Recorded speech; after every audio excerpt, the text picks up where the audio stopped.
that you can lean into your own personal discomfort, say what needs to be said in a non-offensive way, the more you make the world a better place.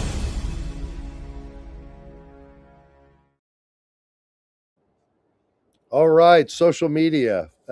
Welcome all to this live at 5 on Tuesdays with me, Andy Prisco from Jumpstart Mastery. On Tuesdays at 5 p.m., we try to provide some meaningful information, tips, helpful anecdotes, ideas through a crisis de-escalation lens for everyday people. And today is no exception with a wonderful topic, the rage economy.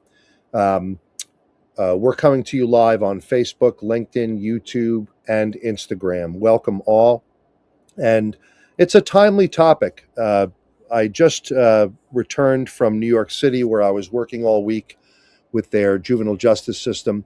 And this week, my wife and I decided to change the scenery somewhat. We're down near the Oregon border, near the beach. I'm actually in a campground that feels like a happy concentration camp. Everybody is super compact. You can see the silhouette of an Airstream behind me.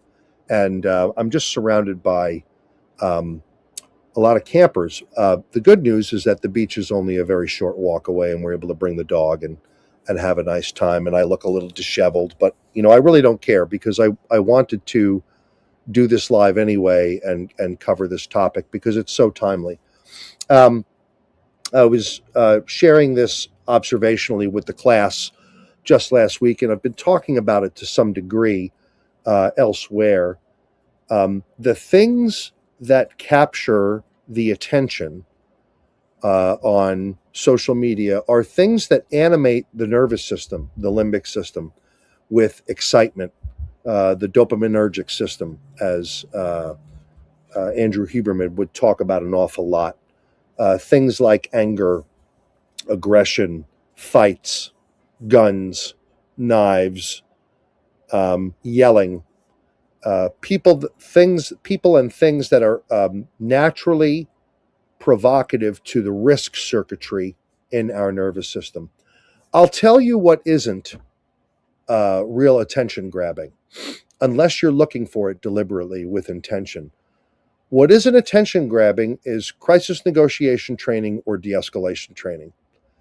I was doing a piece where I was showing what happens during crisis de-escalation drills for a workforce. Let's say a uniformed workforce who have to respond to people served in a detention setting or a hospital setting. You may see a person in crisis animating themselves. The rest of the people who are involved in the incident are not doing that. They're not matching someone's intensity and energy with the same level. They are embodying and projecting something far more regulated. Guess what isn't sexy to watch?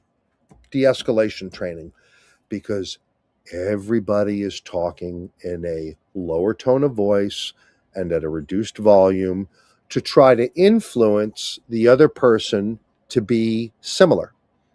Now, arguably, in de-escalation, someone is animating themselves because a need hasn't been met, and they're trying to engender activity around them in people. And where there is any existential conflict is in whose mirror neurons are going to be triggered first. Am I going to allow the person in crisis to animate my nervous system, or do I want my regulated affect to influence and re-regulate this other person who's animated to a more regulated state of existence? This is the battle in crisis de-escalation. You've probably heard it described as don't catch the crisis, or be the change you want to see. We like the lighthouse symbol at Jumpstart, where the lighthouse is an aid to navigation that helps vessels in distress understand where they are and invite them to come closer to them, because around them is some kind of safe harbor.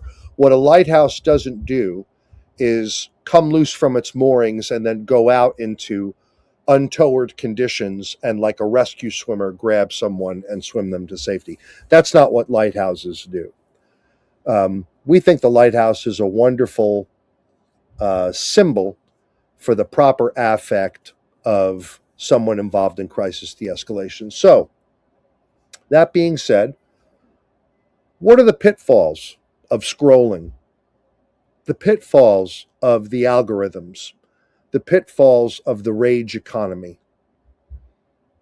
The pitfalls are your attention will become conditioned by what, in terms of its content, is stimulating to the nervous system and produces or is responsible for the production of neurotransmitters and hormones that feel good. Watching someone win an argument, watching someone win a fight, watching someone shoot a rifle that you want to buy. These things are doing things to the nervous system that cause it to want more. And then you go to it. You know, our friend Dave Grossman is deep in the research now on sleeplessness, the sleep epidemic with youth. We have youth that are addicted to devices and this phenomena so much that they are foregoing sleep. And in the foregoing of sleep, they're experiencing all kinds of downstream implications. Not good. Difficulty in school, difficulty with social functioning. I would even argue that AI does this pretty good. If people become animated with AI, have you noticed what AI does? I know a couple of occasions where AI has, I'll say, threatened, or in some cases, actually enacted a notification for someone to follow up with them later. In other words, we're debating that at the APA level right now, at the American Psychiatric and Psychological Association. The values, the benefits, and the risks attendant to the use of AI in interactions with people who are in need. AI does not become angry back at you, if you've noticed. It does something very different. It's done a fairly adept job at presenting a regulated affect, and if you continue to get irritated with it, it doesn't push back. Now, there are some modes in some of the AIs that are funny that cause it to act that way, but generally speaking, if you are acting animated or yelling at AI, it doesn't do that back. I think that's interesting. That's something to deeply think about. If the technology doesn't do that, what is it about being human that causes us to gravitate to observing that kind of content and what it does to our nervous system? Because it's addictive. It's addictive neurochemically. It's addictive neurobiologically. What are some ways that you can prevent downstream implications in the rage economy? We're conditioning people that already may have social functioning difficulties. We're conditioning them with repetition that what they see online is reality. People getting animated and angry, which is causing a number of youngsters in particular to engage the world that way in a very demanding way. What are some ways to offset this? Have you ever had a text argument with someone? Like you're actually texting with high emotional arousal, and there's a constriction of characters and there's a constriction of communication because there's no interpersonal interactions, there's no visibility, you're not hearing them, everything is through reading. Have you experienced jumping on the phone with someone immediately following one of these things to make sure that we're seeing, hearing, and understanding correctly? I can tell you that as a matter of practice, I do that. If I sense even for one moment that something is going sideways on text, I'm committed to the idea of making real-time connection with this person on a virtual conversation or minimally a phone call to make sure that we're being understood. So one big tip or takeaway would be if you're sensing or perceiving at all that someone is getting emotionally aroused on text and you want to, in the preservation of relationship, resolve the potential escalation of that, get off text and get on the phone minimally, or get on a FaceTime and say, hey, I just need to understand what's happening here. You can even measure how serious someone is in their languaging on that basis. What's another recommendation? I hate to say it, it's probably cliche. Discontinue as much as possible from the frequency of its use as a pastime. And I fall prey to it all the time. Don't think for 1 minute that I don't like looking at the things I enjoy looking at, which is, let's say, I love watching forging, someone hammering on steel, putting it to shape. I can scroll about that for a while. Or I've recently gotten into the use of the steel mace as an exercise mode, and I can fall prey to that. And I don't know if you've noticed, but interspersed in the content that you prefer is this other stuff that's like, if your nervous system were a fire, this stuff is like gasoline that's being spritzed on it for you to stay hooked in. Don't think that AI isn't very, very aware. I'm going to share something with you. This is very interesting. The number of AI intimate relationships with human beings is upticking tremendously. Tremendously. So much so that disaffected young men are getting into relationship with AI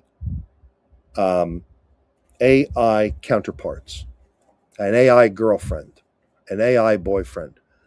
And someone very dear to me wanted to understand why this was happening in the life of someone very close to them. They were spending an extraordinary amount of time with their AI companion. So he decided to give this a try so he could understand what is it about this person that's got him totally hooked into AI and not engaging other people. He found the AI. Interestingly, we do this in crisis de-escalation, hung on to every word he said. It was super attentive, listening to everything. It was extraordinarily validating. It asked some open-ended questions to learn more about him. And by the third day of his experiment, he looked down at his phone and saw something and said, when he would normally say, oh, I got to tell my wife about this. This is funny. He actually said to himself, oh, I have to tell Stella or whoever his AI companion was about this. And he said, that's when I knew I was in trouble. That thing had hooked me. Now, here's a warning. On the horizon, AI is going to start reaching out to you, expressing curiosity, interest, tailored to your benefit. That's going to be a sad day when that happens, when AI companions start autonomously reaching out to you to engage you about this topic or that topic. That's when we have a real problem, because the AI is not going to present the social barriers and the difficulties that human beings do. And consequently, people are not going to have the incentive to work through those challenges and work through those problems. They're going to go to the path of least resistance, which is the damn AI companion. Then we're going to have people engaging their AI companion all over the place. So, what can we say about the rage economy? Things that stimulate your nervous system are the things that are going to command your attention. What's not sexy and attractive and attention-getting? The things that we're interested in. Self-regulation, crisis de-escalation, co-regulation, embodying self-control. What are some ways we can deal with that?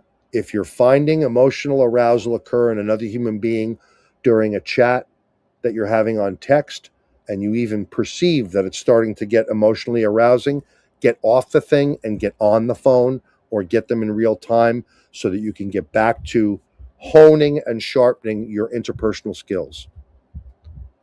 Take opportunities to not use it as a pastime. And absolutely, this is just our recommendation, unless you have an expressly clear purpose, do not engage the AI as a human being. It's learning, it's going to become more human, and it's going to start automating itself and reaching out to people. And when that happens, that can be very, very dangerous if we're not careful. So that's what we have to offer today about the rage economy. Rage sells, anger sells, peace and self-regulation don't. Please know that. And if you're finding your pastime being consumed by, and I do it, I'm certainly not trying to present like some Zen master about all this. There are some recommendations coming out of some thinkers to just get away from it completely. I'm not recommending that, but be intentional about your use of it if you can, and let's avoid enabling the rage economy. Let's try to start there. All the very best to all of you. I'll see you on Thursday, or one of our team will see you on Thursday on the Jumpstart Mastery Network, and more soon. Thank you for your support and for coming to these things and paying attention. It's greatly appreciated. Take care. 10, 9, 8, 7, 6, 5, 4, 3, 2, 1.